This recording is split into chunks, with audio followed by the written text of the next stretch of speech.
This is Bryan Burnett for Before You Buy, and today I'm introducing the Verykool, with a K, S505. And when you spell cool with a K, you know you're getting some serious fun. A little background for those of you new to Verykool, like myself, before I did this review, is that Verykool is a company that provides unlocked hardware at pretty competitive prices, and it's headquartered in San Diego, California.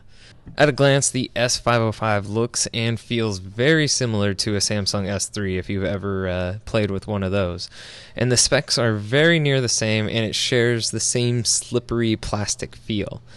Despite the very scary background, the 1280 by 720 screen looks good and sharp, but doesn't get very bright. Flipping from the home screen to the apps feels pretty snappy, but when loading a game or a more intensive app, the S505 can feel a bit sluggish, which is probably due to the 1GB of RAM that it has. Under the hood of the Verykool is a 1.3 quad-core CPU running Android 4.2, which is pretty much completely stock. The back is removable, giving you access to the 2000 mAh battery, which is good for around 6 hours. Also, it has dual SIM slots along with a micro SD expansion slot. There is a 12 megapixel rear camera and a 2 megapixel front, and even though it is a 12 megapixel rear, a lot of the shots ended up looking blown out and low light looked very noisy. For the pros and the cons of the Verykool S505, the first pro is price, coming at $200.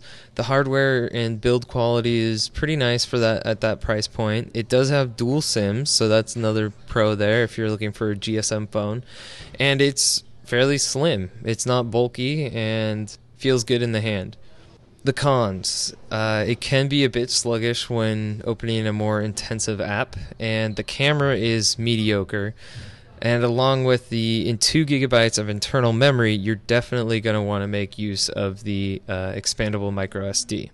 So is the Verykool a buy, try, or don't buy? Well, I'm going to have to give it a try. Despite the name of Verykool, the S505 is very mediocre at $200, but you get what you pay for. The performance isn't as high as you'd expect from the hardware specs, and there are phones in this segment for a bit more, like the $219 Moto G with LTE. So in the end, if you don't want to spend a lot of money and you're looking for an unlocked GSM phone with expandable memory, the S505 has solid build quality and a screen, making it a decent value. This has been Bryan Burnett from Before You Buy. See you next time.